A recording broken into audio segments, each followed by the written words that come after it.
Uporaba smole sibirske cedre je v ruski uradni medicini podprta številnimi kliničnimi študijami, ki potrjujejo njene zdravilne učinke. Dejansko lahko uporabimo besedo zdravilne. In dolgoletne študije, ki sta jih pravzaprav izvedla profesor dr. Boris Fedorovič Levicki in dr. Fjodor Avtokratov na Travmatološkem in onkološkem inštitutu v Tomsku, potrjujejo, da smola sibirske cedre zdravi bolezni, različne vrste bolezni, pri katerih konvencionalna medicina ni bila uspešna ali pa je bilo konvencionalno zdravljenje primerjalno za zdravljenjem smolo sibirske cedre dolgotrajno in velikokrat povezano tudi z zapleti zaradi stranskih učinkov terapij, zlasti pri onkoloških bolnikih. V balzamu smole sibirske cedre gre za dve izjemno zdravilni sestavini: olje iz oreščkov sibirske cedre in smola sibirske cedre.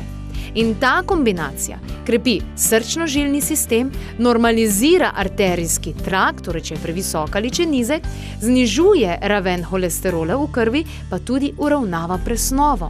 Ta funkcija je nekako samodejna, vendar odločilnega pomena pri terapijah, tudi pri težkih boleznih, kjer so prav omenjena področja močno izpostavljena ali pa že okvarjena. Redno uživanje smole sibirske cedre vsak večer, kapljico, samo kapljico pod jezik, nudi zaščitno delovanje celic, izboljšuje periferni in možganski krvni obtok, deluje na prehodnost in elastičnost krvnih žil in tudi normalizira, kot smo rekli, arterijski tlak.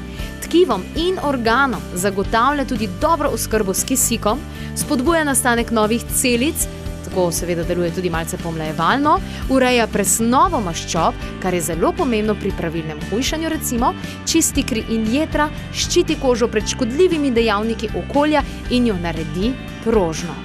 Vse to zaradi ene kapljice pod jezik zvečer.